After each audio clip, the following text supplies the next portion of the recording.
Welcome to our exploration of GPT engineering, a groundbreaking field at the forefront of artificial intelligence.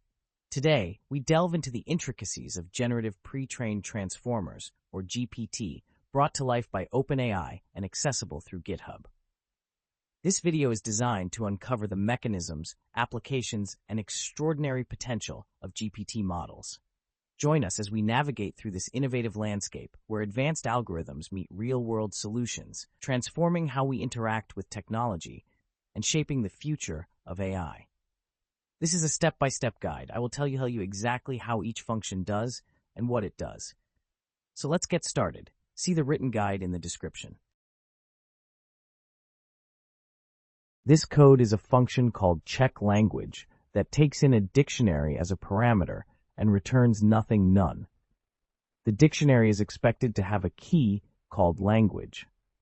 If the value associated with this key is not equal to Python, the code will raise an exception with a message indicating that the language is not supported.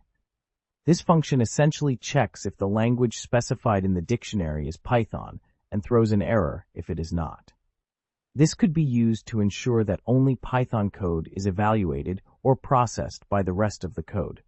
This code belongs to GPT Engineer and is used to check whether a certain string defined in the existing string key of the eval_d dictionary exists in the source code of a project. To do this, the code first opens the source file specified in the source file key of the eval_d dictionary, using the project root key as the root directory. The source code is then read and stored in the source body variable. The code then uses the find function to check if the existing string can be found in the source code. If the string is found, the function returns true, otherwise it returns false. This function is useful for checking the existence of specific code lines, functions, or variables in a project source code. This code first defines a function called runCodeClassHasProperty, which takes in a dictionary as input and returns a Boolean value. The purpose of this function is to check if a given class has a specific property. The first line of the function invokes another function called check_language, which is not shown in this code, but presumably checks the code language used. Next, the code uses the open function to read the source file specified in the dictionary, which is stored in the source body variable. Then, the code uses the exec function to execute the source code in that file. This allows the code to access the class referenced in the class name key of the dictionary. The locals function returns a dictionary containing all local variables, and the get function retrieves the value of the specified key. Next, the code creates an object from the retrieved class and assigns it to the ob variable. Finally, the code uses the hasAttr function to check if the object ob has the property specified in the property name key of the dictionary. The result of this check is returned as a Boolean value. This code defines a function that takes in a dictionary called eval_d and returns a Boolean value. The function first uses the check_language function to verify the language of the code. Next, it opens the source file specified in the dictionary and reads its contents. Then, it executes the code contained in the source file.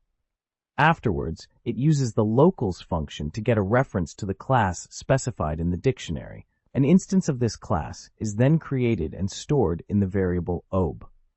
The code then checks if the instance has an attribute that matches the property name specified in the dictionary using the hasAttr function. Finally, it uses the getAttr function to get the value of the property and compares it to the expected value specified in the dictionary.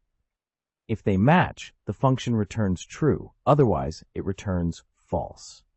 Essentially, this code is evaluating if a class has a specified property with a specific value. This code defines a function that takes in a dictionary as a parameter and returns a Boolean value. The first line of the function checks the language of the dictionary eval_d to ensure it is valid. The next line opens the source file specified in the dictionary and reads its contents. The exec function then executes the code in the source file, making the functions and variables defined in the file accessible. The next line retrieves the function specified in the dictionary using the globals function and assigns it to the function ref variable.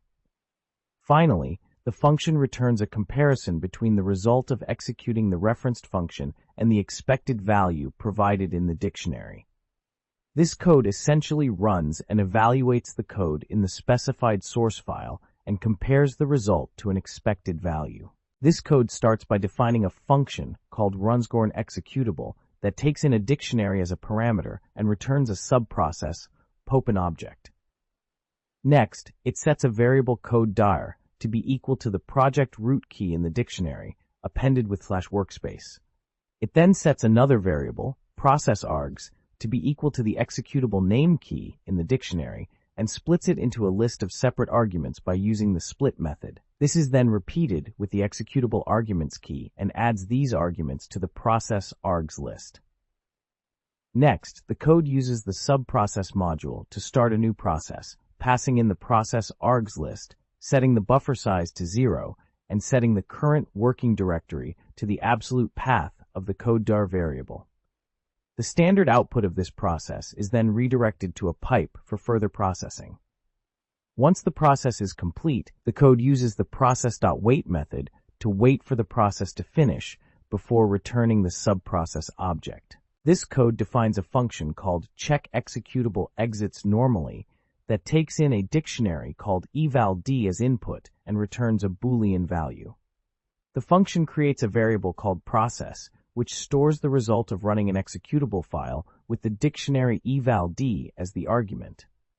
The function then returns a Boolean value by checking if the return code of the process is equal to 0, which indicates that the executable exited normally without any errors. This function can be used to determine if the executable file was executed successfully or not. This code first defines a function called checkExecutable_satisfies function that takes in a dictionary called eval_d as its parameter and returns a Boolean value. Inside the function, a variable called process is assigned to the result of another function called runExecutable, passing in the dictionary eval_d. The runExecutable function seems to run some sort of executable and return the output. Next, the output of the runExecutable function is converted to a string and stored in a variable called processOutput. Then the exec function is used to execute the value corresponding to the key output satisfies in the dictionary eval_d. This seems to be a string that holds a function definition. The next line uses the locals function to get a reference to the local namespace, and specifically, a reference to the function that was defined in the previous line. This function reference is then assigned to a variable called checkingFunctionRef. Finally, the function returns the result of calling the function reference with the process output variable as its argument. Essentially, this code seems to execute an executable and then uses a function defined in the dictionary eval_d to check if the output of the executable satisfies certain conditions. This code defines a function called checkEvaluationComponent that takes in a dictionary as a parameter and returns a Boolean value.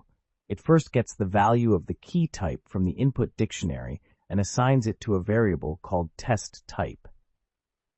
If the value of testType is equal to assertExists in source code, the function calls the assertExists in source code function and returns its result. If the value of testType is equal to runCodeClassHasProperty, the function calls the runCodeClassHasProperty function and returns its result. This process is repeated for the remaining test types, and if none of them match, an exception is raised. Through this function, different types of tests can be performed on code, such as checking if a certain property exists or if a specific function evaluates correctly. This code defines a function called loadEvaluationsFromFile that takes in a file path as its parameter. Inside the function, it tries to open the file using the withOpen statement, which allows for the file to be closed automatically after being used.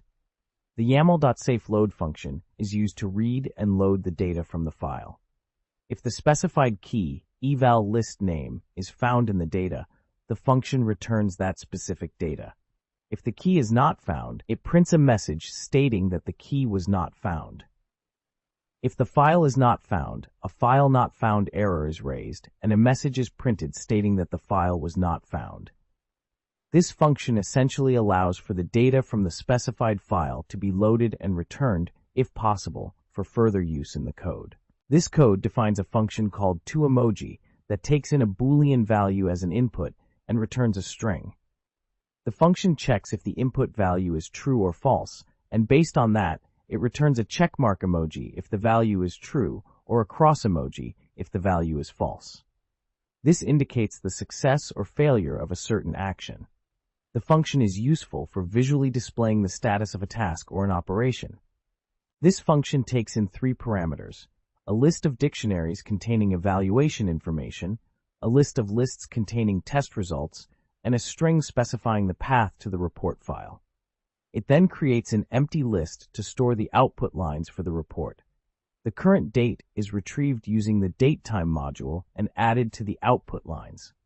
Then, a header list is created with the titles project, evaluation, and all tests pass, and is added to the output lines. A for loop is used to iterate through the evaluations in the first parameter list, and each evaluation's project root, name, and overall test result are added to a row, which is then added to another list called rows.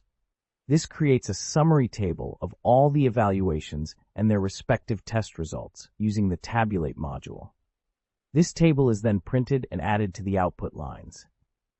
Next, another header list is created with the titles project, evaluation, test, and pass and added to the output lines. Another for loop is used to iterate through the evaluations again, this time adding each individual test's information and result to the rows list.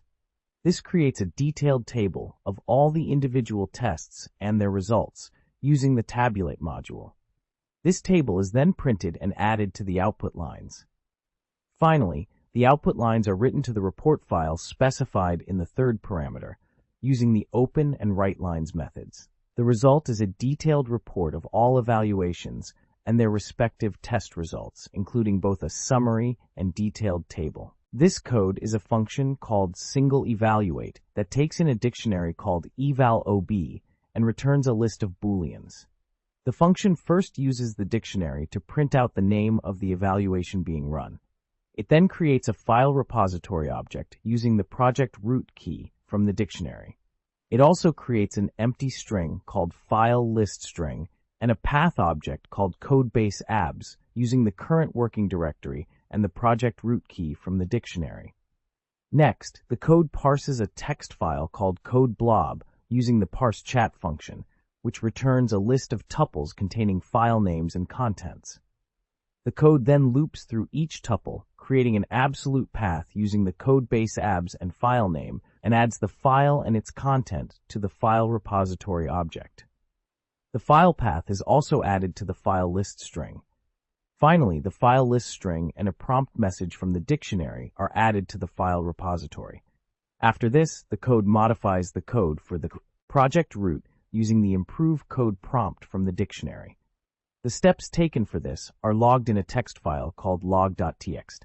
Then, the code uses subprocess.popen to run a Python script called GPT engineer.cl.main with arguments for the project root, eval improve code step, and a temperature of 0.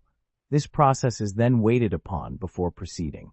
Once the process is finished, the code runs tests on the modified code using the expected results from the dictionary. The results are stored in a list and returned as the output of the function. The function run all evaluations takes in a list of dictionaries as an input and does not return any output. It creates an empty list called results. Next, it iterates through each dictionary in the eval list and appends the results of the single evaluate function to the results list. Once all evaluations have been completed, it calls the generate report function to generate a report with the evaluations, the results, and a path to where the report will be saved. Overall, this code performs a batch evaluation of multiple items and generates a report with the results. The code begins by defining a command using the app.command function. This command is named main and takes in a string argument called testFilePath with a default value of eval's existing code eval.yaml. The purpose of this argument is to specify the path to a test file that contains evaluations to be run. Next, the code checks if the specified file exists using the os.path_isFile function and raises an exception if it does not exist. Then, the code loads the evaluations from the specified test file using the load evaluations from file function and stores them in a list called eval_list. Finally, the run all evaluations function is called, passing in the eval_list as an argument, which executes all the evaluations in the list. Overall, this code allows for the automated running of evaluation tests, with the test file and evaluations to be run specified by the user. This code starts by defining a function named singleEvaluate that takes in a dictionary as input and returns a list of Boolean values. Then, it prints out a message stating which evaluation is being run based on the value of the name key in the dictionary. The code then sets the workspace variable to represent a file repository located at the project root directory specified in the dictionary. It also sets the baseabs and code baseabs variables to represent the current working directory and the project root directory, respectively. Next, the code creates a consent file at the project root directory with the name .gpt_consent and sets its content to false. This indicates that the user has not given consent for the evaluation to run. Then, the code prints out the prompt that will be used for the evaluation, which is specified in the dictionary. The code then creates a prompt path variable that represents the location of the prompt folder in the project root directory and adds the prompt to this folder in the workspace. After that, the code defines a log path variable and opens a log file at that location in write mode. Then, it creates a subprocess that runs the GPT engineer command line interface with the project root directory, evaluation step, and temperature specified in the dictionary. The output of this process is redirected to the log file. Next, the code prints out a message stating that it is waiting for the evaluation to finish. Once the process has finished, the code runs tests on the code generated by the evaluation. The results of these tests are recorded in a list named evaluation results. Finally, the code iterates through the expected results specified in the dictionary and checks the evaluation results against each test case. The results of these checks are appended to the evaluation results list and returned as the output of the function. This code takes in a list of dictionaries as a parameter and assigns it to the variable eval_list. It then creates an empty list called results. The code then executes a for loop, which iterates over each item in the eval list. Within the loop, it calls the singleEvaluate function on the current item and appends the result to the results list. Once the loop is completed, the generateReport function is called, passing in the eval list, results list, and a file path for the report. This function generates a report using the information from the evaluations and saves it to the specified file path. Overall, this code runs a set of evaluations and creates a report with the results. This code defines a function called main, which takes in a positional argument test file path of type string with a default value of eval's new code eval.yaml and a help message. It then checks if the provided file path exists, and if not, it raises an exception stating that the file does not exist. The code then calls the load evaluations from file function, passing in the test file path as an argument, and assigns the returned list of evaluations to a variable called eval_list. Finally, it calls the run all evaluations function, passing in the list of evaluations as an argument. Essentially, this code loads a list of evaluations from a specified file and runs all of them. This code is used to send a learning event to a data plane in a RudderStack analytics platform. It first imports the RudderStack analytics package. Then, it sets the write key and data plane URL for the specific RudderStack account. Next, it uses the track method to send a learning event, which includes the user ID and learning session, as well as any additional properties. The properties are converted into a dictionary using the toDict function. This code is used in a larger system that tracks and analyzes learning events. This code belongs to the GPT engineer file and is designed to collect and send learnings from a model. The function takes in parameters such as the model name, temperature, steps, and file repositories. The code extracts the learning using the function extractLearning and attempts to send it using the sendLearning function. If there is an error in sending the learning, the code calculates the maximum size allowed for the learning and checks if the current learning size exceeds it. If it does, the code removes excess characters from the learning and adds a warning to the logs. The code then attempts to send the truncated learning again. If this still results in an error, the code prints a message stating that the sending of learnings failed and continues without saving the truncated learning. This code helps to ensure that the learnings from the model are not lost, even if there are errors in sending them. This code defines a function called steps_file_hash, which takes no arguments. The function starts by opening a file called steps and assigning it to the variable f. It then reads the contents of the file and assigns it to a variable called content. Next, the function returns the hexadecimal representation of the SHA-256 hash of the content, which is encoded in UTF-8 format. In simple terms, the function calculates a unique alphanumeric code for the contents of the steps file, which can be used to verify the integrity of the file. This process involves converting the contents of the file into a series of characters, performing a mathematical operation on those characters, and then converting the result into a fixed-length code. The code can then be compared to the original to see if the file has been tampered with or altered.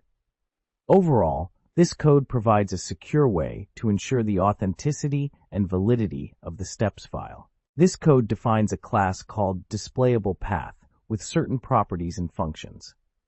The purpose of this class is to create a displayable representation of a file or directory path and its parent paths.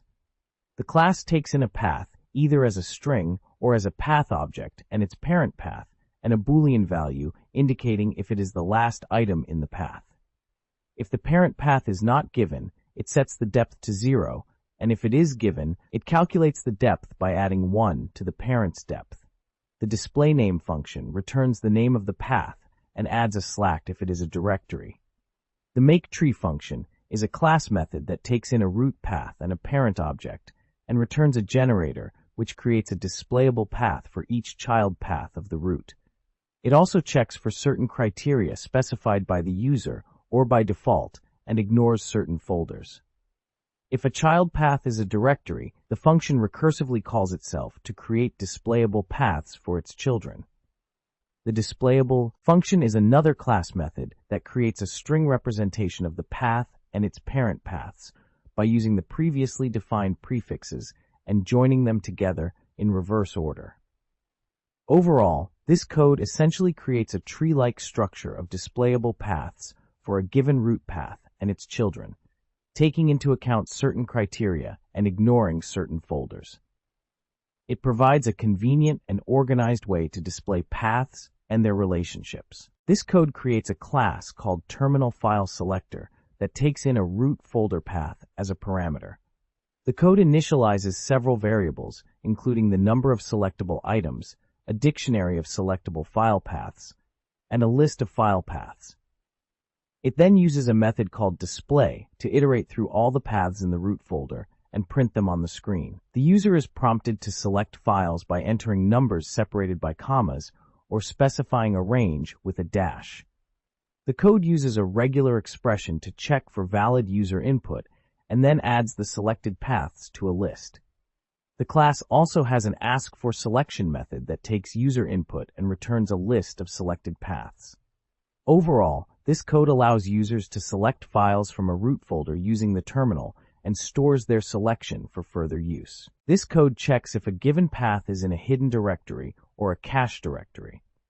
It first defines a function named isInIgnoringExtensions that takes in a parameter called path and returns a Boolean value. Then it checks if the path is hidden by using the startSwith method to see if it starts with a period indicating a hidden directory. If the name of the directory does not start with add, the isHidden variable is set to true. Next, it checks if the directory is a cache directory by using the NOT-IN operator to see if core PyCache is in the path name. If it is not in the path name, the isPyCache variable is set to true. Finally, the code returns the result of the logical expression is hidden and is PyCache, which is a Boolean value indicating if the given path is in a hidden or cache directory. This code is responsible for letting the user select which files they want to use in the project.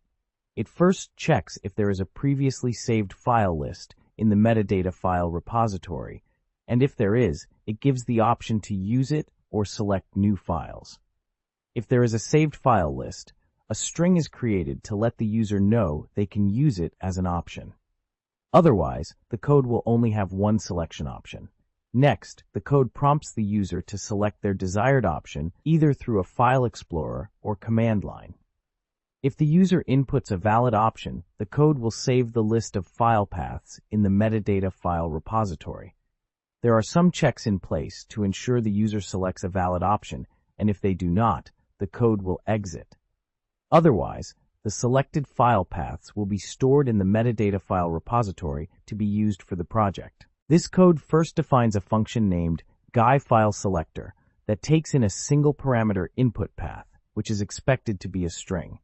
Then, it initializes a tkinter root object and hides it using the withdraw method. Next, it sets the root window as the topmost window on the screen using the call method.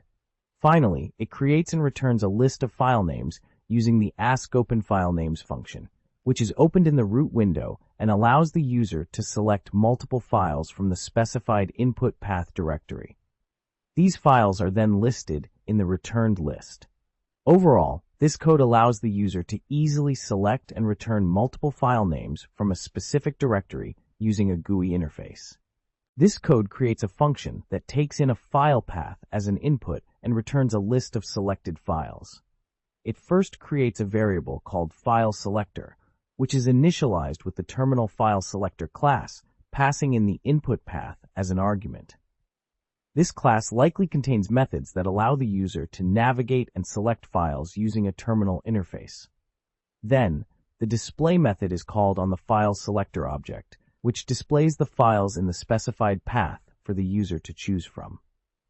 Finally, the askForSelection method is called on the FileSelector object, which prompts the user to make their selection and returns a list of the selected files. The code essentially creates a way for the user to select multiple files from a given file path using a terminal interface. This code involves importing two modules, DataClass.json and DataClass, which allow for data classes to be converted to and from JSON strings. Then, a data class review is declared with the attributes ran, perfect, works, comments, and raw. The ran, perfect, and works attributes are all optional, meaning they do not have to be included when creating an instance of the class. The comments attribute is a required string, meaning a value must be provided for it. Lastly, the raw attribute is also a required string. This data class can then be used to store and access different reviews, which could be represented as JSON strings. This code defines a class called learning and uses the DataClass.json and @DataClass decorators to allow for easy data manipulation. The class contains various attributes such as model, temperature, steps file hash, prompt, logs, workspace, feedback, session, review, timestamp, and version. The model attribute is a string that specifies the type of model being used, while temperature is a float that controls the diversity of generated text. The steps attribute is a string that explains the steps taken during the learning process, and steps file hash is a string that keeps track of the file used during learning. The prompt attribute is a string that provides context for the generated text, while logs is a string that stores the output of the learning process. The workspace attribute is a string that specifies the directory where the learning process takes place. The feedback attribute is an optional string that allows for user input on the generated text. The session attribute is a string that specifies the session used for training. And review is an optional attribute that allows for the inclusion of a review object. The timestamp attribute is set to the current time in ISO format by default, and the version attribute is always set to 0.3. Overall, this code creates a versatile class that can be used to store and organize information related to a learning process using a pre-trained GPT engine. This code defines a function called human review input, which takes no arguments and returns a review object. It starts by printing an empty line and then checks if the user has given consent to use their input for the GPT engineer to learn. If not, the function returns none. If consent is given, the function then prints out a message asking the user to answer 3 questions to help the GPT engineer learn. The function then asks the user if the generated code ran successfully.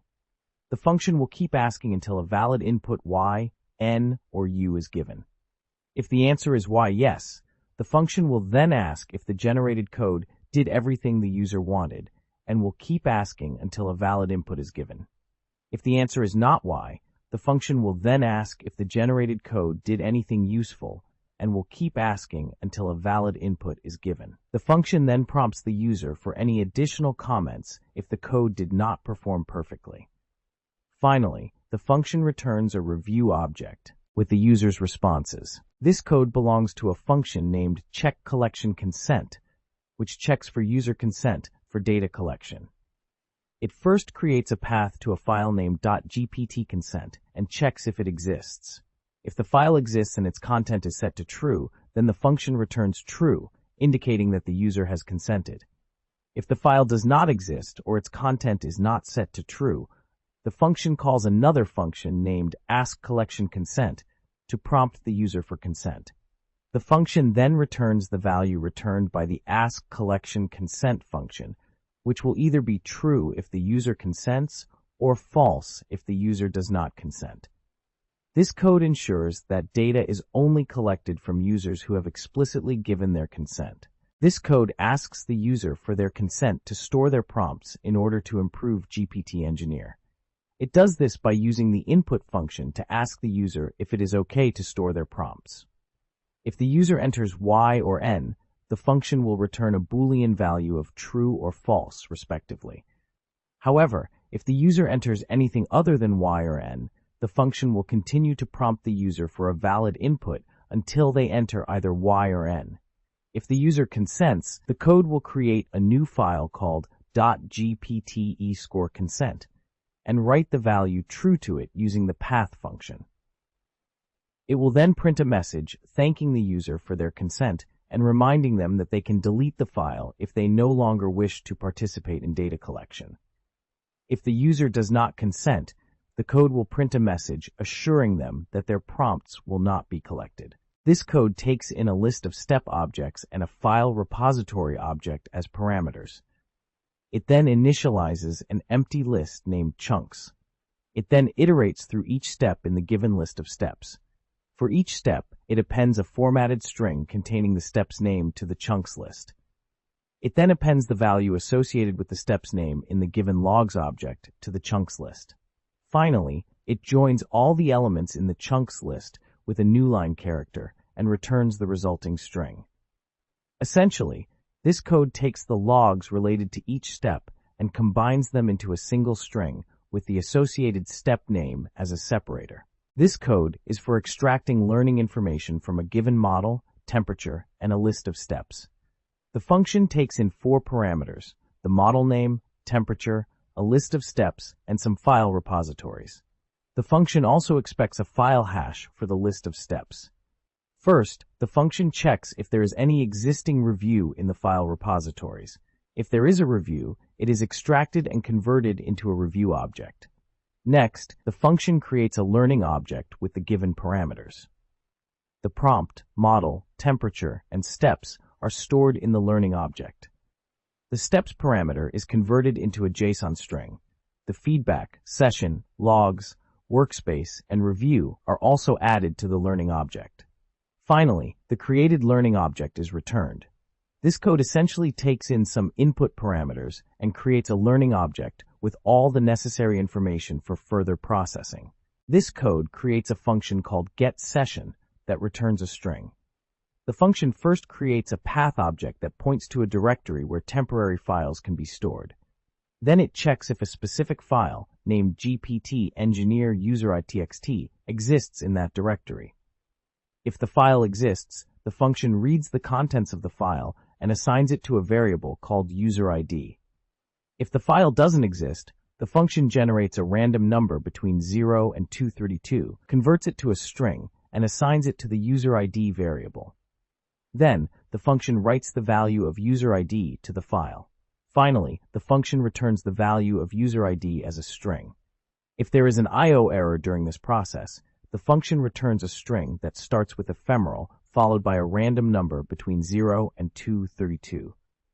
This function essentially generates a unique user ID and stores it in a temporary file, and returns that ID whenever it is called. This code checks if the environment variable OpenAI API key is already set. If it is not set, then the code loads the .env file using the load.env function. This allows developers to store sensitive information, such as an API key, in a .env file without having to hardcode it in their code. The code then checks again if the OpenAI key variable is set, and if it is, it assigns the value to the OpenAI.API key variable. This ensures that the API key is properly loaded and can be used by the OpenAI module for any subsequent API calls. This code defines a function named loadPrompt that takes in a file repository as a parameter. The function first checks if the repository has a key called prompt in its input dictionary. If it does, the function simply returns the value associated with that key.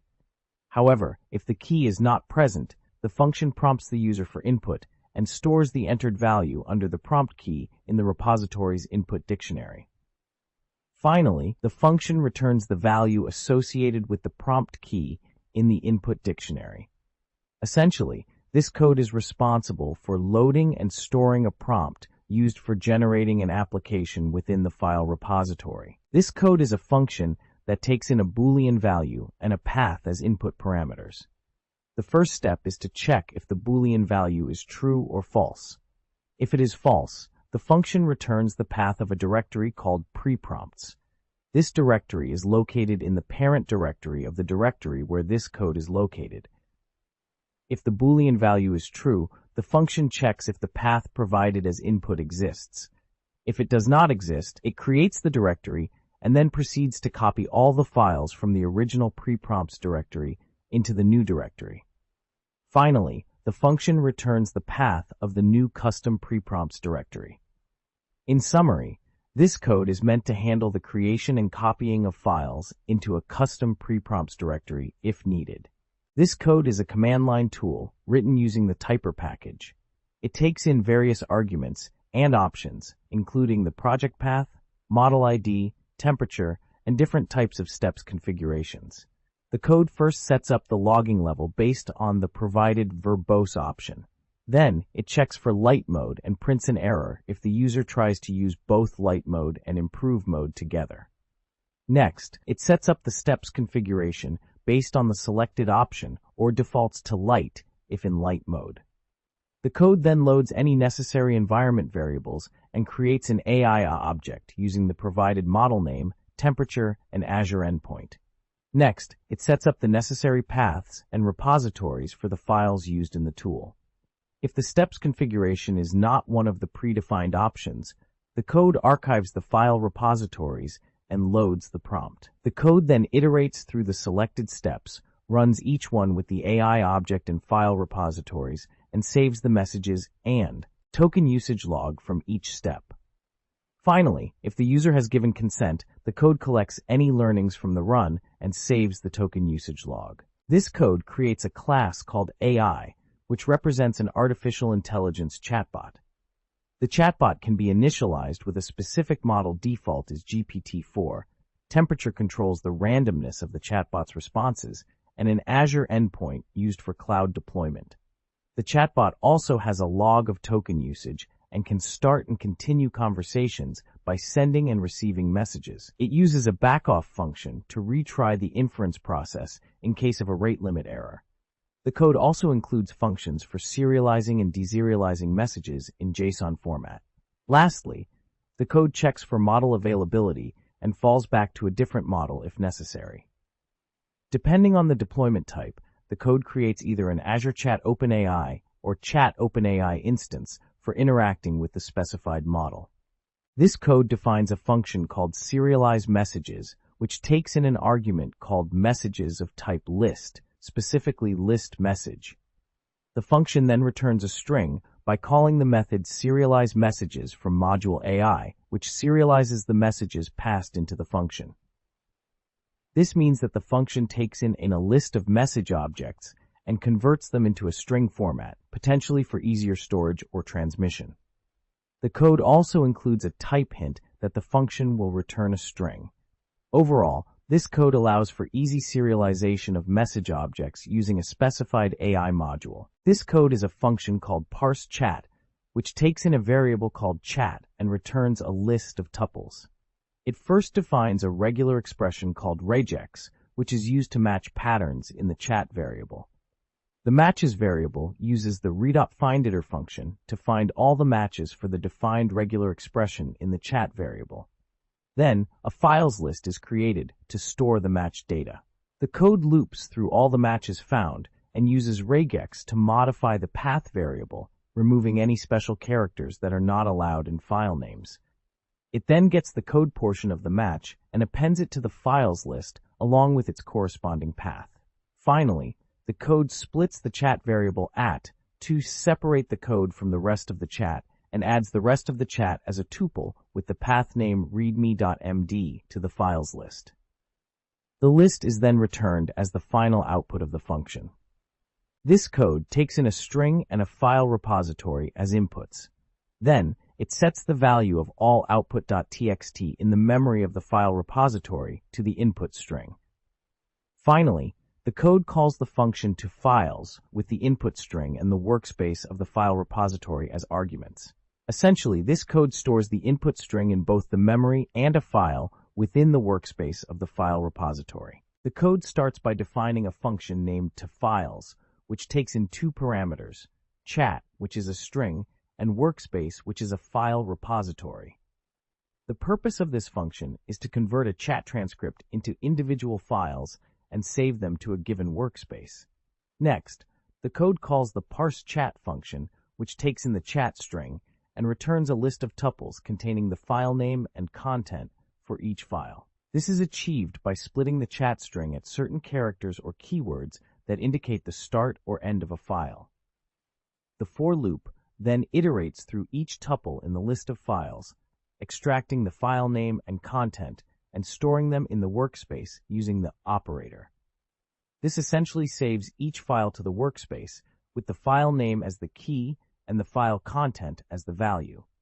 In summary, this code converts a chat transcript into individual files and saves them to a given workspace, essentially organizing and storing the chat information in a more structured manner. This code starts by defining a function called getCodeStrings, which takes in two arguments, workspace and metadata-db. The workspace argument is a file repository, while the metadata-db argument is a file repository as well, but it is expected to contain a specific file called FileListName. The code then uses the FileListName file in the metadata-db repository to obtain a list of file paths, which are then split into individual strings and saved in a variable called FilesPaths. Next, the code creates an empty list called files and starts a for loop to iterate through each file path in the FilesPaths list. If the file path is a directory, the code uses a helper function called getAllFilesInDar to retrieve all the files within that directory and adds them to the files list. If the file path is not a directory, it is simply added to the files list as is. After the for loop, a new empty dictionary called FilesDict is created. The code then iterates through each file path in the files list and checks if it is a subdirectory of the workspace path. If it is not, an error is raised to prevent editing of files outside of the workspace. If it is, the file name is obtained using the relpath function and is checked if it exists in the workspace. If it exists, the file is opened using the openFile function and is added to the FilesDict dictionary with the file name as the key. Finally, the FilesDict dictionary is returned as the output of the getCodeStrings function. Essentially, this code processes the file paths from the metadata-db file repository and retrieves the code strings from each file in the workspace repository and returns them as a dictionary with the file names as the keys.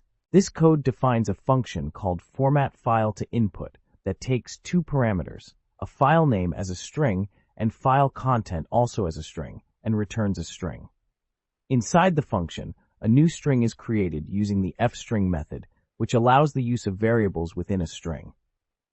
The new string includes the file name and file content surrounded by new line and code block symbols. Finally, the newly formatted string is returned as the output of the function.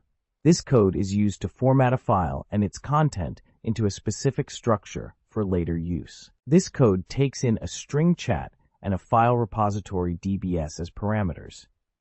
The string chat is used to parse edits, which are then applied to the files in the file repository DBs. This essentially means that the edits made in the chat will be reflected in the files in the file repository. The parseEdits function is responsible for parsing the chat and identifying the changes that need to be made. These edits are then applied to the workspace of the file repository using the applyEdits function. In short, this code allows for changes to be made to files in a file repository based on edits made in a chat. This line of code creates a new class called edit using the @data class decorator. This allows for the creation of a data structure that can hold multiple pieces of related information. The class has 3 attributes: file name, before, and after, each of which is of type string. These attributes can be thought of as variables that hold specific data related to the instance of the edit class. This class can then be used to store and manipulate data related to edits made to a file, with the file name indicating which file was edited and the before and after strings representing the content of the file before and after the edit. This allows for efficient handling of edits made to multiple files and makes the code more organized and maintainable. This code belongs to GPT-engineer, and it is used to parse code edits from a response received from a server. The code consists of 2 functions, parseEdits and parseOneEdit. The parseEdits function takes in a response from the server as its input and then calls the parseAllEdits function. The parseAllEdits function then iterates through the response and uses the parseOneEdit function to parse each edit. The parseOneEdit function takes in a list of lines and splits it into 2 parts, before and after. It uses specific markers like head, divider, and update to identify these parts. It also removes these markers and extra whitespace from the before and after parts. Finally, it returns an edit object containing the file name, before part, and after part. The code also handles the case where there may be multiple edits in one response and uses an if statement to check for the start and end of each edit. Overall, this code helps to efficiently and accurately parse code edits from a server's response. This code iterates through a list of edits and applies each edit to a file in a specified workspace. For each edit, the code first checks if the file exists in the workspace. If it does exist, it overwrites the file with the edited version. If the file does not exist, the code creates a new file with the edited content and logs a warning message. The code then checks if the edited code block appears multiple times in the file. If it does, it replaces all instances of the code block with the edited version and logs a warning message. If the code block only appears once, it replaces it with the edited version without logging a warning. The final result is a workspace with all the edits applied to the specified file. This code is a recursive function that searches through a directory and its subdirectories to find all the files within. It takes in a directory as a parameter and uses the os.walk function to iterate through all the subdirectories. For each subdirectory, it iterates through all the files and adds them to the list of files. If the subdirectory has more subdirectories, the function calls itself to search through those as well. This continues until all subdirectories have been searched and all files have been added to the list. The function uses the yield keyword to return the full path of each file, allowing for memory-efficient retrieval of large numbers of files. This code defines a function called openFile that takes in a file path as an argument and returns a string. The function first tries to open the file using the open function with the given file path and specifies that it is a read-only file with the R parameter. It also specifies that the file should be encoded using UTF-8. If the file cannot be decoded using UTF-8, the exception Unicode decode error is caught, and a value error is raised that indicates a non-text file has been detected. The exception includes the file path in the message to provide more information. This function is part of a larger project called GPT Engineer, which currently only supports UTF-8 decodable text files, so this function ensures that only compatible files are passed into the project. This code starts by defining a function named getPlatformInfo with no input parameters. Within the function, it creates a variable v that stores information about the Python version being used. Then it creates a string a, which includes the major, minor, and micro versions of the Python version. Next, it creates another string b that includes the name of the operating system being used. Finally, the function returns a combination of the two strings a and b, providing information on the Python version and operating system being used. Overall, this function allows the user to easily obtain information about the platform being used for their Python code. This code is a function that is used to retrieve information about the current platform and Python version being used in a code. In the first line, the function is defined with the name getPlatformInfo. The next line defines a variable v that stores the version info of the Python code. This information includes the major, minor, and micro version numbers of the Python code. The next line creates a string a that formats the v variable into a readable and identifiable string that includes the Python version. The third line creates another string b that includes the OS platform being used by the current code, accessed using the platform function.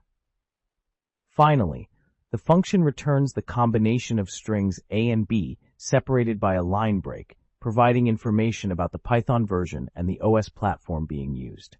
This code defines a function called setupsysprompt that takes in a file repositories object as input and returns a string. The string is created by combining the values of different prompts stored within the DBS input object.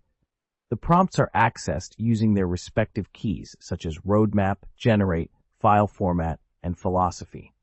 Essentially, the function is creating a system prompt by combining different pieces of information from the DBS object. The final prompt string includes a section labeled useful to know, followed by additional prompts. This function could potentially be used to generate a dynamic system prompt for a given system or code. This code sets up the system prompt for existing code by first taking in a parameter, DBS, which represents file repositories. Then, it returns a string, which is a combination of two different prompts. The first part is retrieving the prompt with keyImprove from file repositories and replacing the text file format with the prompt with key file format. This is followed by a new line character and the text useful to know. Finally, the second part of the prompt is added by retrieving the prompt with key philosophy from file repositories. In short, this code combines and formats different prompts to create a useful system prompt for existing code.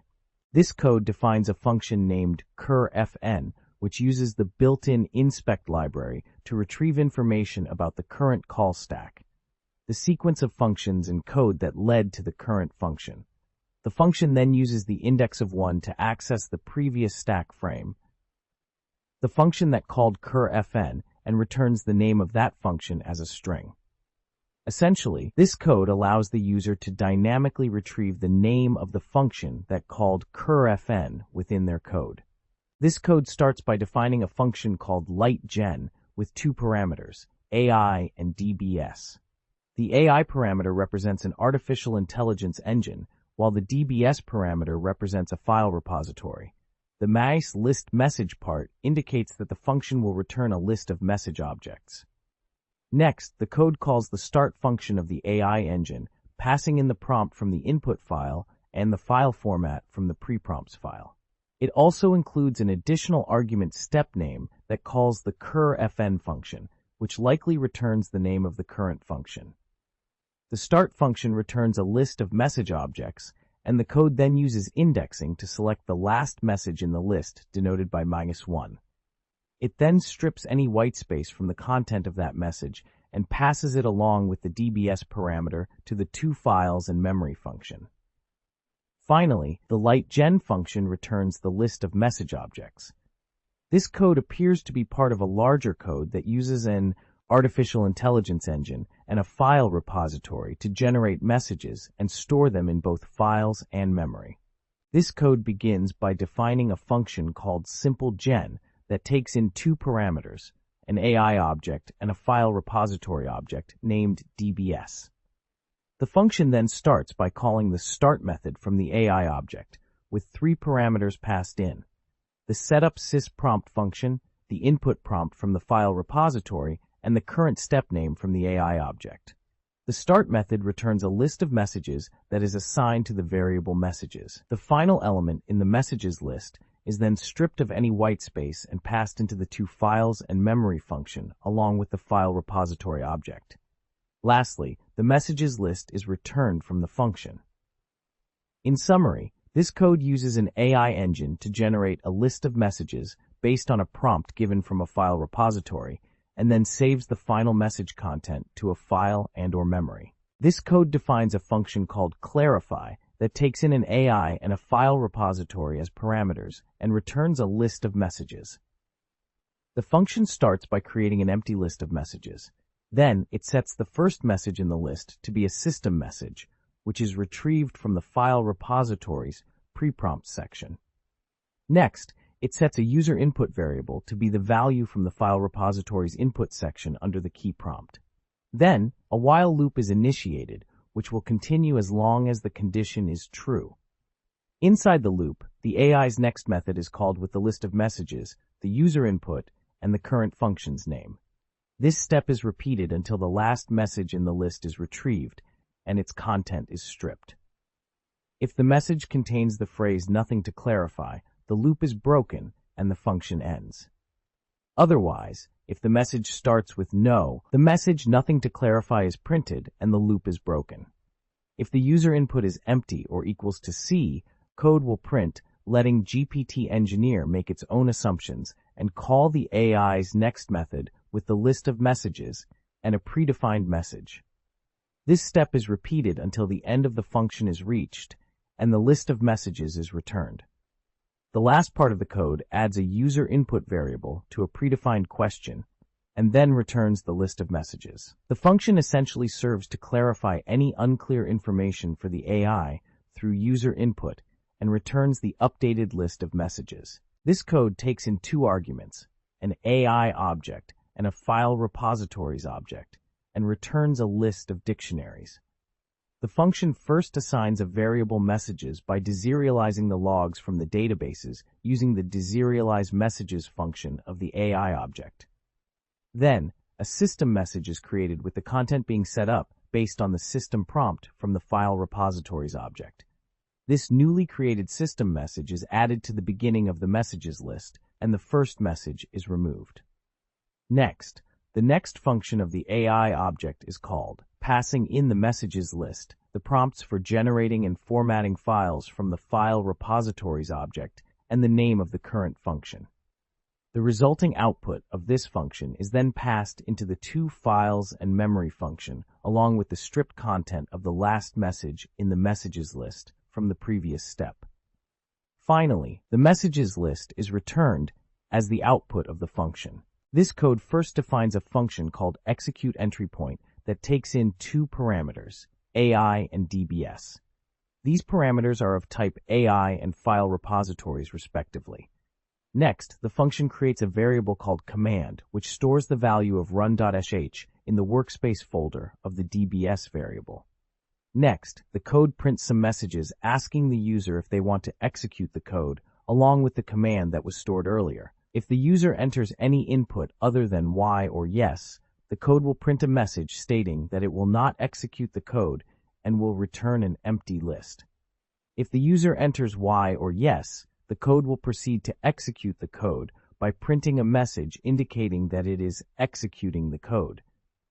It will also print a note advising the user to consider running the code differently if it does not work as expected. The code then creates a subprocess that runs the command bash run.sh and sets the current working directory to the workspace folder in the DBS variable. The subprocess module is used to create and manage new processes in Python.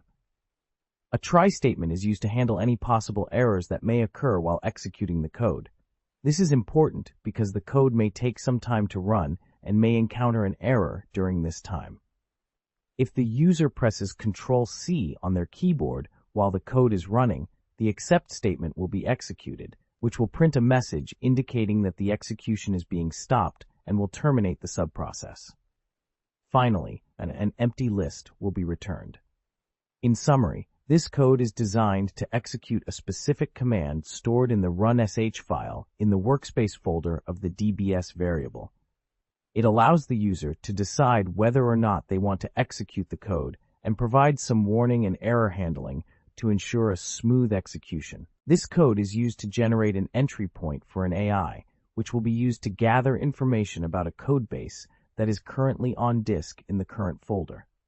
The code begins by defining a function called genEntryPoint, which takes in two arguments, AI and DBS. The AI argument represents the AI that will be used to generate the entry point, and the DBS argument represents a file repository. The next two lines of code define a variable called messages and assigns it the result of a function call to AI.start. This function call uses the AI argument passed to the function and passes in three keyword arguments: system, user, and step name. The value of the system keyword argument is a string that provides instructions to the AI on what information it should gather. The value of the user keyword argument is another string that provides information about the codebase that the AI will use. This string is constructed by adding the result of accessing a key called alloutput.txt from the memory dictionary located in the DBS argument. The step name keyword argument is set to a function call to curfn, which returns the current function's name. The fourth line of code prints a blank space to the console, presumably for formatting purposes. The next three lines of code define a variable called regex and uses a regular expression to search for a specific pattern in the last message in the messages list. This last message is accessed by using the index nice1, and the content attribute is used to retrieve the message's content. This content is then stripped of any leading or trailing whitespace, and the read-off-findEater function is used to find all occurrences of the pattern defined by the regex variable. The resulting matches are then stored in a variable called matches.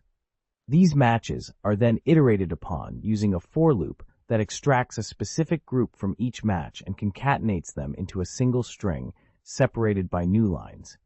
This string is then assigned to the run.sh file, located in the workspace dictionary within the DBS argument. Finally, the function returns the messages variable, which contains a list of messages generated by the AI during its execution. These messages contain information about the codebase and instructions on how to install dependencies and run necessary parts of the codebase. Overall, this code is used to automate the generation of an entry point for an AI that will gather information about a codebase and provide instructions on how to run it. This code starts by defining a function useFeedback that takes in two parameters, an AI object and a file repositories object. Then, it creates a list variable called messages, which contains three elements: a system message, a human message, and an AI message. The content for each of these messages is populated using various methods from the file repositories object. Next, there is an if statement that checks if the input from the file repositories object has a key called feedback. If it does, then the code uses the AI object's next method to generate a response based on the feedback in the input. This response is then stored in both files and the memory using another method from the file repositories object, and the messages list is returned as the output. If the input does not have a feedback key, then the code prints an error message and exits with an error code. This is to ensure that the correct input is provided for the feedback mechanism to work properly. The first line of code defines a function called setImproveFileList, which takes in two arguments, AI and DBS. AI is an artificial intelligence system, and DBS is a file repository. The next line is a comment explaining what the function does. It says that it sets the file list for files to work with in existing code mode. In other words, it allows the function to access and use a specific set of files for its code. The third line calls a function called askForFiles, which takes in two arguments, dbs.projectMetadata and dbs.workspace. This function likely prompts the user to select the files they want to work with. The fourth line returns an empty list, indicating that there are no files currently selected for the function to work with. This code is used to improve the vector representation of the input code by retrieving relevant code chunks from a given directory and suggesting changes or additions based on the query. The first step is to initialize a code vector repository and load it with code chunks from the directory specified in the file repositories. Then, the relevant code chunks are identified based on the input query. A list of existing code files in the root directory is created, and the file contents are appended to the list. After that, the code suggests changes or additions to the relevant code chunks identified earlier. The suggestions are then converted into system and human messages for better communication with the user.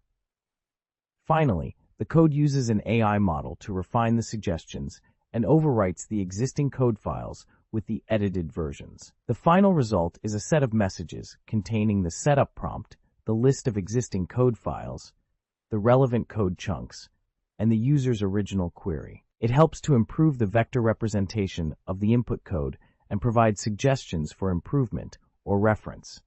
This code is a function that is used to check if all the necessary files are present for the headless mode of a GPT generative pre-trained transformer AI. It takes in two parameters, AI, which is the AI object, and DBS, which contains the list of files in the project. The first line of code is a comment explaining what the code does. The second line is an assertion that checks if the file list.txt file is present in the project metadata, which is stored in the DBS parameter. If the file is not present, it will trigger an error message stating that the file needs to be in the .gpteng folder for auto mode. The third line checks if the prompt file exists in the input files stored in the DBS parameter. If it does not exist, an error message will be triggered. The last line of code simply returns an empty list. Overall, this code helps to improve the execution of the GPT engineer by ensuring that all the necessary files are present for the headless mode to work properly. This code defines a function called getImprovePrompt, which takes in an AI object and a file repositories object as parameters. It then checks if the prompt key is present in the input dictionary of the file repositories object. If it is not present, the function prompts the user to input a prompt and stores it in the prompt key in the input dictionary. After that, the function creates a confirmation string which includes the list of files to be used in the improvement process, the inserted prompt, and instructions for the user to proceed with modifications if they wish to. The user is then asked to press Enter to continue with the modifications. Finally, an empty list is returned. This code essentially prompts the user to input a prompt and provides information about the files that will be used for the improvement process. This piece of code begins by defining a function called improveExistingCode, which takes in two arguments, AI and DBS. The purpose of this function is to improve an existing code by sending a formatted prompt to the LLM likely language model. The first step in this process is to obtain a list of files and the prompt, which is then passed on to the getCodeStrings function. This function then uses the file and prompt information to generate a system message using the setupsysPromptExistingCode function. This message is then added to a list of messages. Next, the code iterates through each file in the files info list and formats it into an input that can be used by the language model, which is then added to the list of messages as a human message. This is followed by adding another human message containing the original prompt from the input. The list of messages is then passed to the AI.next function, which uses a function called curfn to determine the current step in the process. The final step in the function is to overwrite the existing files with the edits from the last message in the list and return the list of messages. Overall, the purpose of this code is to improve an existing code by formatting it and sending it to a language model for further editing. This code is used to collect and store human review of the code generated by the AI, artificial intelligence. First, the code requires parameters for the AI and file repositories. Then, it defines a function called human review, which does the actual collection and storing of the review. The function calls another function called human review input to get the review input from the user. If the input is not empty, meaning the user has provided a review, the code then stores the review as a JSON format in the file repositories. Finally, the function returns an empty list, indicating that the code has successfully completed its task. This code could be used in an AI project to get feedback from humans and improve the AI's performance. This code is used for self-healing, specifically in the context of an AI, artificial intelligence, and file repositories. The function takes in two parameters, the AI and file repositories, and assigns the path for the log file in the repository's workspace. Next, it sets the number of attempts to 0 and creates an empty list for storing messages. The code then runs the run.sh script in a subprocess, writing the output to the specified log file. If the subprocess times out before completing, a timed out variable is set to true. If the process returns an error code and did not time out, it prints a message and will attempt to fix any issues in the script. If this is the first attempt, it will add some information about the platform and the log file to the list of messages. After this, the AI's next function is called, using the previous messages, the file format fix pre-prompt, and the current step name. This process will continue for a maximum of max self-heal attempts. Once completed, the log file is closed and the updated messages are returned. Overall, this code is used to handle any errors or issues that may arise during the execution of the run.sh script and attempts to fix them automatically. This code defines a class named config that inherits from the star class and enum class. This class contains a set of predefined constants that are used to specify different configurations for the GPT engineer code. Each constant has a descriptive name and a corresponding string value. These configurations can be used to control the behavior of the code and determine what actions it will take. For example, the benchmark configuration may be used to run performance tests, while the improved code configuration may be used to optimize the generated code. Overall, this code provides a way to easily specify and switch between different settings for the GPT engineer code. This code defines a data class called token usage, which represents the usage of tokens in a step of a task or process. It has 6 variables: step name, in-step prompt tokens, in-step completion tokens, in-step total tokens, total prompt tokens, total completion tokens, and total tokens. These variables store the number of tokens used in a specific step, the total number of tokens used in the prompt, the total number of tokens used in the completion, and the total number of tokens used overall. This data class can be used to track and analyze token usage in a systematic manner, which can be helpful in optimizing and improving the efficiency of tasks and processes.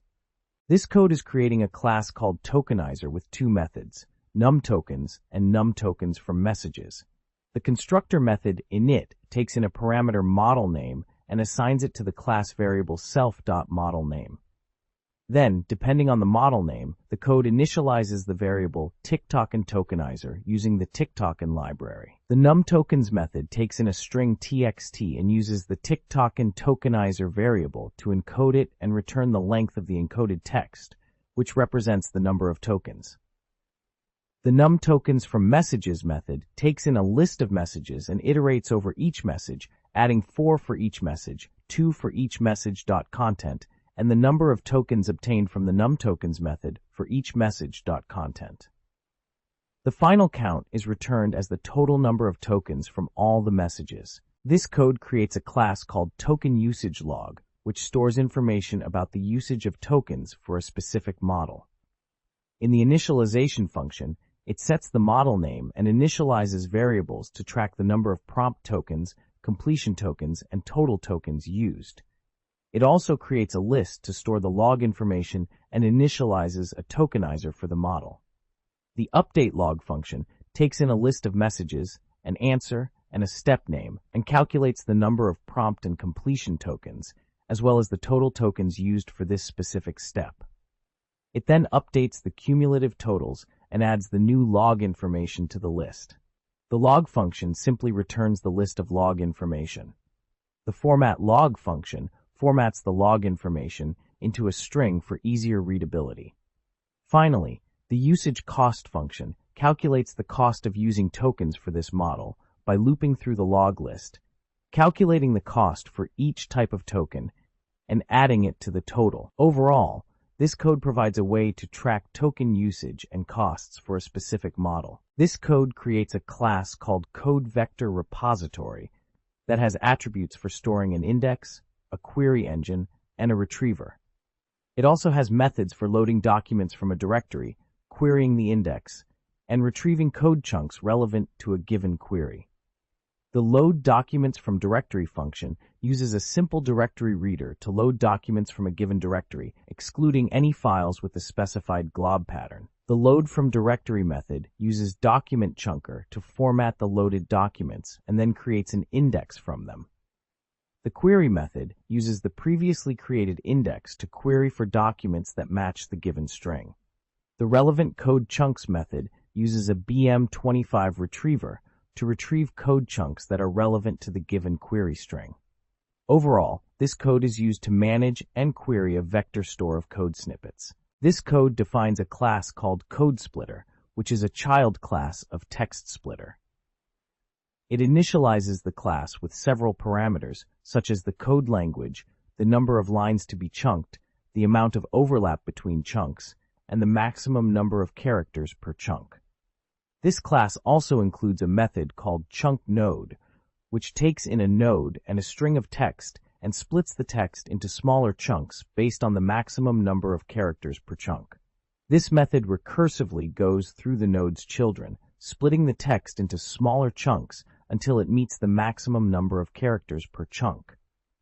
The split text method uses the chunkNode method to split the given text, and if successful, it returns a list of smaller chunks of code. If there is an error in parsing the code will raise an exception. This code defines a class called Sorted Documents that has two attributes, ByLanguage and Other. The ByLanguage attribute is a dictionary that maps strings to lists of document objects. The Other attribute is a list of document objects.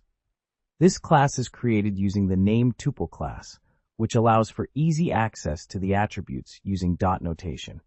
Overall, this class is designed to organize and store a collection of documents by language, making it easier to access and manipulate them based on their language. This code defines a function called chunkDocuments that takes in a list of document objects as its argument and returns a list of document objects.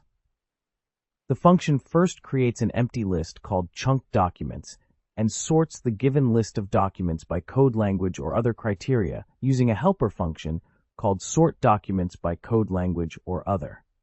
Then, it loops through each language in the sorted documents and creates a code splitter object with specific parameters based on the language.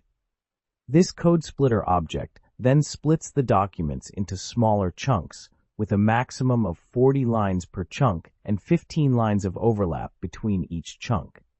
If the chunk documents are longer than 1,500 characters, they are further split into smaller chunks. The resulting chunk documents are then added to the chunked documents list and finally returned by the function. This code essentially takes in a list of documents, sorts them by language, and then splits them into smaller chunks of code for easier processing. This code belongs to the GPT engineer and is a static method which can be called without instantiating an object of its containing class. The function takes in a list of documents and returns a sorted documents object. This object contains two attributes, ByLanguage, which is a dictionary that maps a code language's tree sitter name to a list of documents, and Other, which is a list of documents that do not belong to supported code languages. The function first creates a default dict, a dictionary with default values with an empty list as its default value.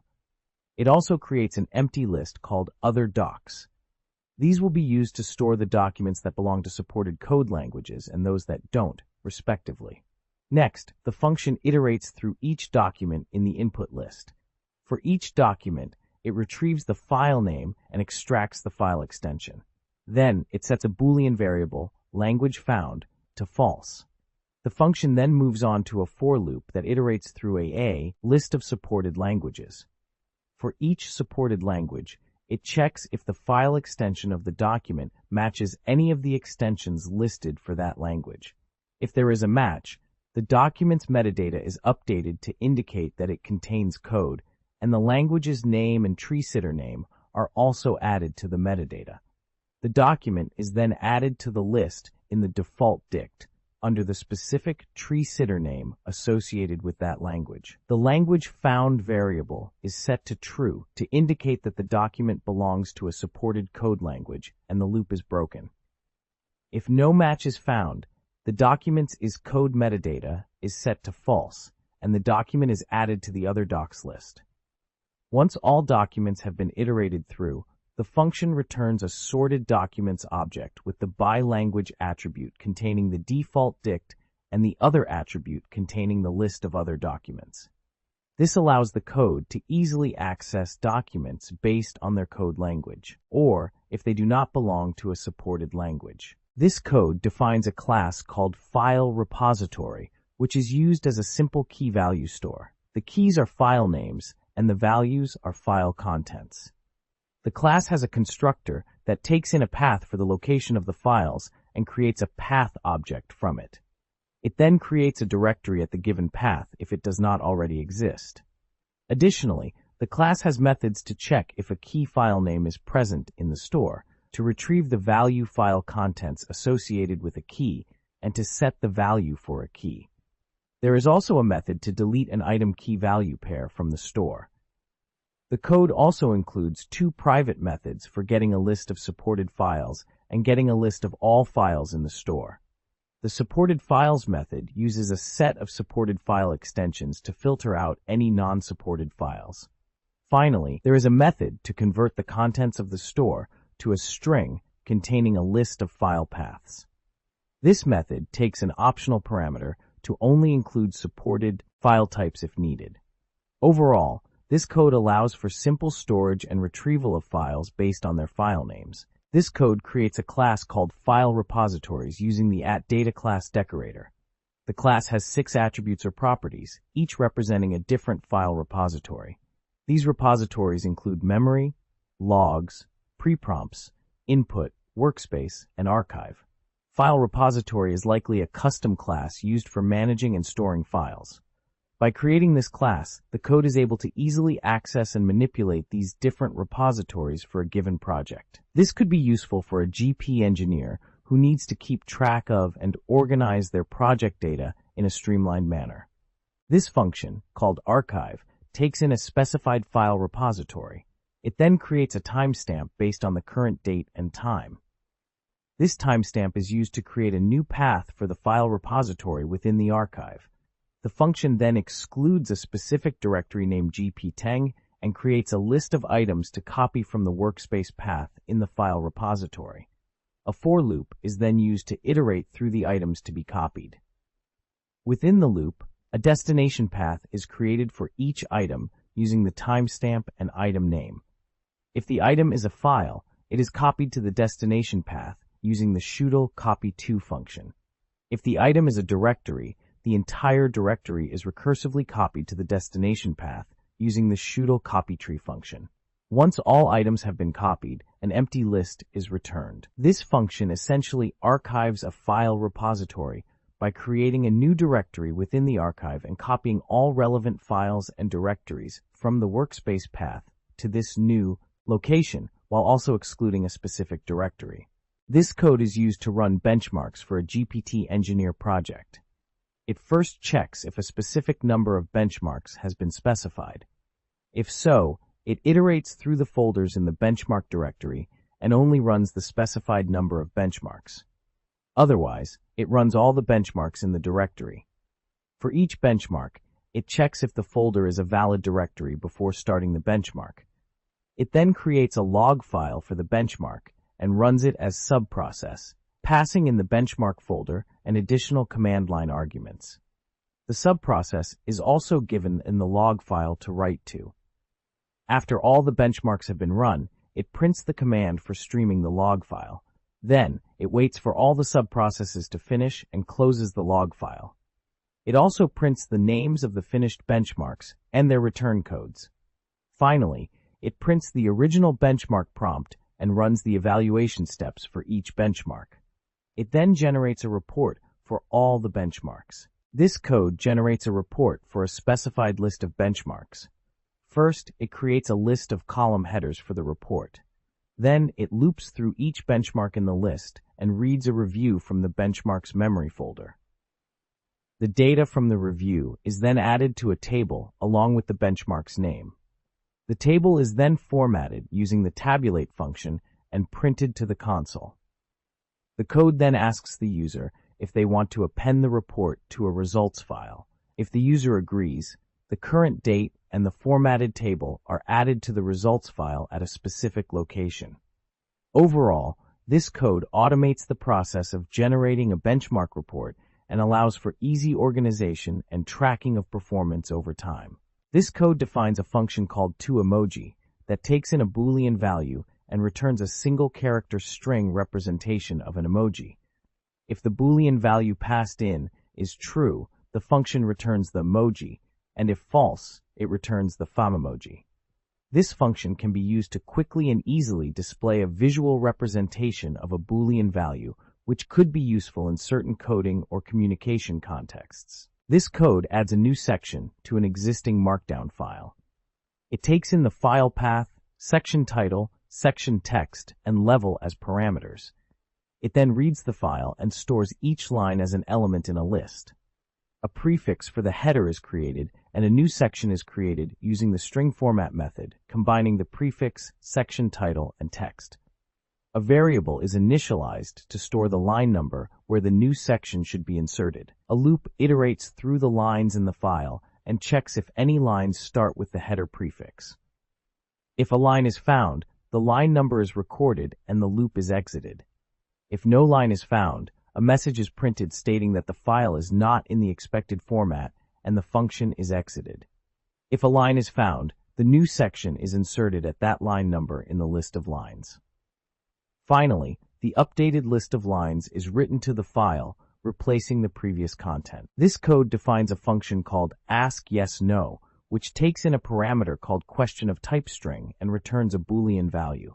Within the function, a while loop is used to keep asking for user input until a valid response is given. The input is converted to lowercase and stripped of any whitespace. If the response is y, the function returns true. If the response is n, the function returns false. If the response is neither y nor n, an error message is displayed, and the user is asked to enter a valid response. This code belongs to a code developed by GPT engineer. It begins by defining a main function. The purpose of this code is to clean up a folder named benchmark, which is specified as a path variable. The for loop then iterates through the content of this folder, checking if each item is a directory. If it is a directory, a message is printed indicating that it is being cleaned. Another for loop is then used to iterate through the content of this specific directory. If the current item being checked has the name prompt or main prompt, the process skips it and moves on to the next item. Otherwise, if the item is a directory, it is deleted using the shutl.rmtree function. If the item is a file, it is removed using the os.remove function. This process continues until all items in the benchmark folder have been checked and potentially deleted, resulting in a cleaned and organized directory. This code formats and prints a conversation between different roles, such as system, user, assistant, and function. The function first creates a dictionary with role names as keys and corresponding colors as values. Then, it creates an empty list called formatted messages. Next, it loops through each message in the input messages and checks if the role is function. If so, it adds a formatted message with the function name and content to the formatted messages list. Otherwise, it creates a separate formatted message based on the role and either the message content or function call. These formatted messages are then added to the formatted messages list.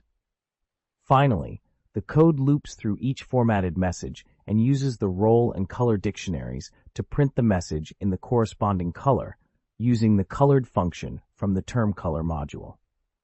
This code begins by defining a command called main using the decorator @app.command. The command takes in a parameter called messages path, which is a string representing the path of a file containing JSON data. Next, the code opens the file using the with keyword, which ensures that the file will be properly closed after it has been used. The contents of the file are then loaded into a variable called messages using the json.load function. Finally, the code calls a function called prettyPrintConversation and passes in the messages variable as an argument. This function likely takes in the JSON data, formats it in a readable way, and displays it to the user. This allows the user to view the conversation data contained in the file specified by the messages path parameter. This code belongs to a function called postData that takes in two parameters, URL and extra arguments. This function uses the Python requests library to make a post request to the given URL, passing in the extra arguments as a JSON object. The response from this request is then stored in a variable called response. Finally, this function returns the response, which can be used by the calling code to further process or manipulate the data. Essentially, this code allows for the sending and receiving of data to and from a specified URL.